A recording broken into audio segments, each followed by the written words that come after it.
Hey, it's Veronica, the heart dietitian.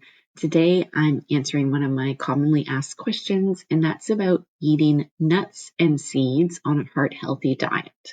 And who doesn't love nuts and seeds? They're nice and crunchy, a really easy snack, and dietitian approved. They are a fantastic source of many nutrients, which we'll get into, but we want to watch the specific types of nuts and seeds that we do purchase to make sure that they're the most heart healthy choices out there. So I wanted to outline that today in this video. Let's get into the nutrition of nuts and seeds.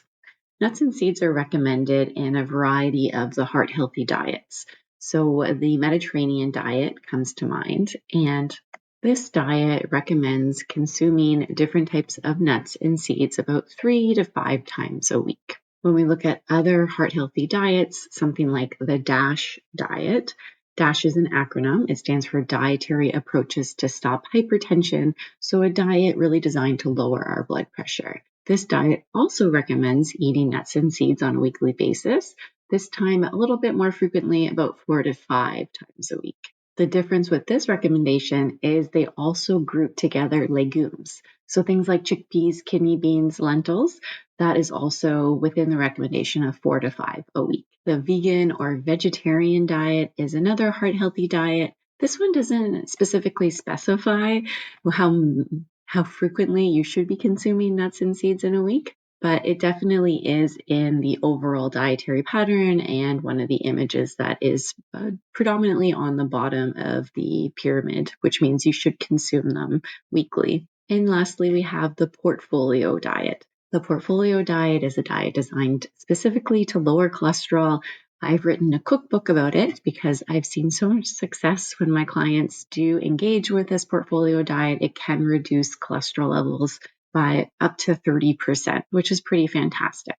And in this diet, they actually recommend consuming nuts and seeds daily. So even though the recommendations vary from diet to diet, it is recommended to at least consume them the minimum 3 times a week, if not daily, if possible.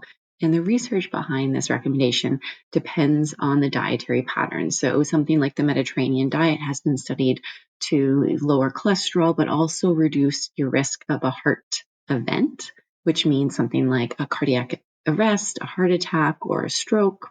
The DASH diet has been studied to lower blood pressure, so consuming nuts more frequently can help with blood pressure lower. That portfolio diet has the research to say that it can lower our cholesterol levels.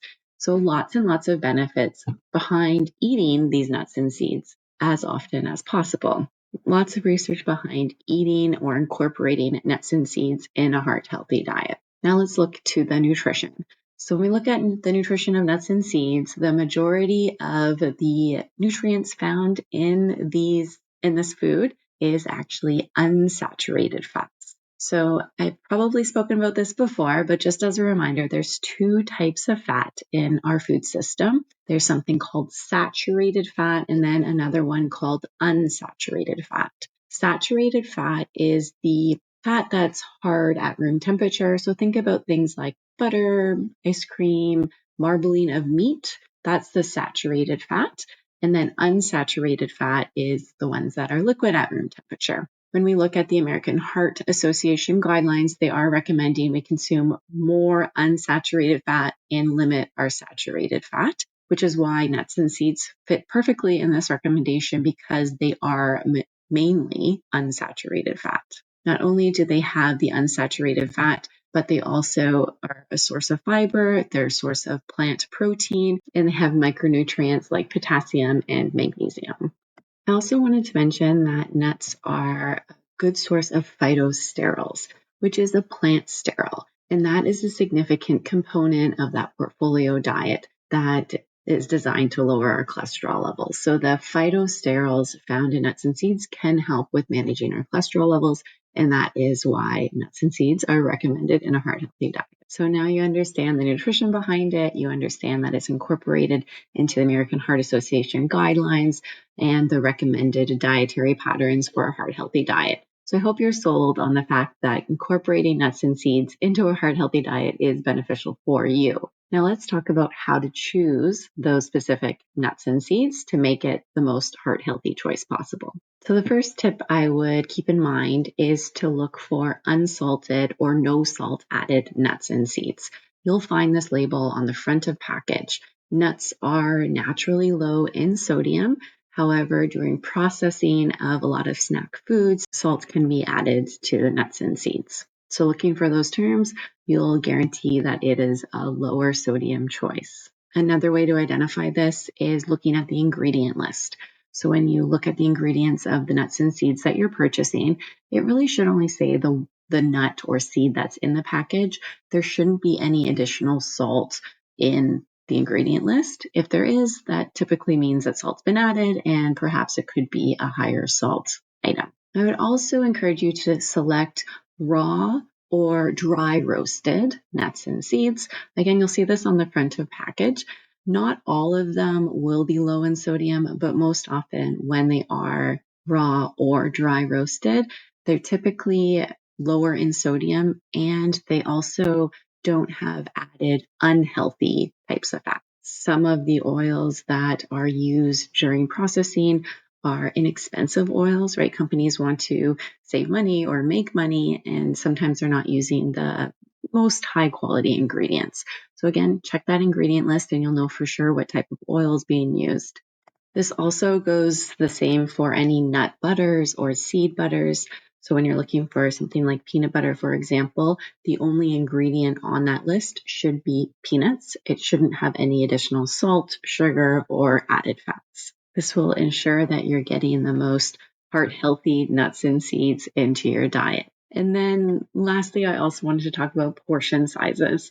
So, what is a portion size of nuts and seeds or nut butters? And this is really important because these nuts and seeds are high in calories, and eating too many calories in a day can make us gain weight. And we know that increasing our weight can, or even our waist circumference, would put us at increased risk of heart disease. So, of course, there's a fine balance there, and eating these nuts and seeds in moderation is important. But what does moderation mean? So, we talked about incorporating nuts and seeds almost daily if possible. And a serving size would be about a quarter of a cup to a third of a cup of nuts or seeds. So that's like a small handful.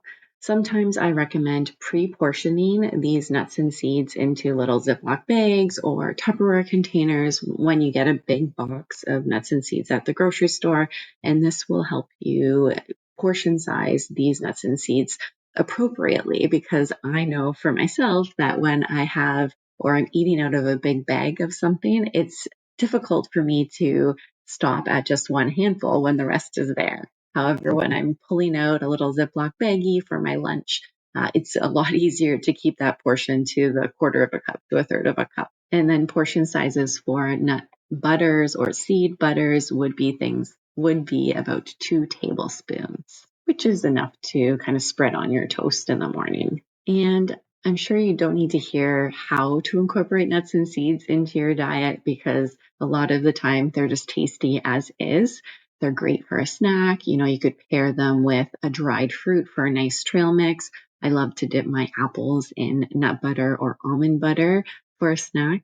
The other thing I often recommend is adding them to your breakfast in the morning. And that's because a lot of the clients that I see, and it's just typical in a North American diet, that we have a high carbohydrate, low fat, low protein breakfast. And that's because usually they're cereals in the morning. And cereals aren't bad, but we always want to have that balance of macronutrients. So the right balance of carbohydrate, protein, and fat. So adding that handful of nuts and seeds to your cereal in the morning is a great way of adding not only those heart healthy nutrients, but also the protein and the fat to keep you full longer or to keep you full until your next meal. And if you have any fun ideas of how you incorporate your nuts and seeds, feel free to put them in the comments below and share with the Heart Dietitian community, because I know everyone loves recipe ideas and knowing what works for others is very motivating in this journey. So lastly, I wanted to talk about two questions I receive about nuts and seeds. One is about what type of nut or seed should I be eating most often? So what's the best nut out there? And unfortunately, there's not one superior nut, even though probably the news or the media does highlight one nut over the others. I do recommend a variety because each nut provides specific nutrients. So something like almonds are really rich in calcium, and walnuts are rich in the nutrient omega-3, so the omega-3 fatty acids. So having that variety kind of helps you to eat a variety of nutrients, and that's what we want in the long run. And then the last question I often get is, well, Veronica, these nuts and seeds are high in calories, and I don't want to gain weight. And my response typically to that question is that yes, nuts and seeds are high in calories. However, eating or incorporating these nuts and seeds on a daily basis, when they do research around that, they actually show that participants can lose weight or they maintain their weight. They often don't gain weight. And that's because, one, they keep the portion size to about a quarter of a cup to a third of a cup. So you're not eating too many calories at one time. And then the other reason that the hypothesis about why it works well is because they are very satiating. They're high in fat and protein, which are satiating nutrients that keep you full longer. So you're less likely to snack on more processed, more empty calories that perhaps are more likely to cause weight gain than something like whole plant foods like nuts and seeds. So I wrote a whole blog post about this topic, and I actually go into a lot more detail about the different nuts and their nutrients, which nuts are high in what nutrients, and kind of like a reference table that you can go and check out. So I have that over on my blog, and I'll link that below. So feel free to take a look there for more information.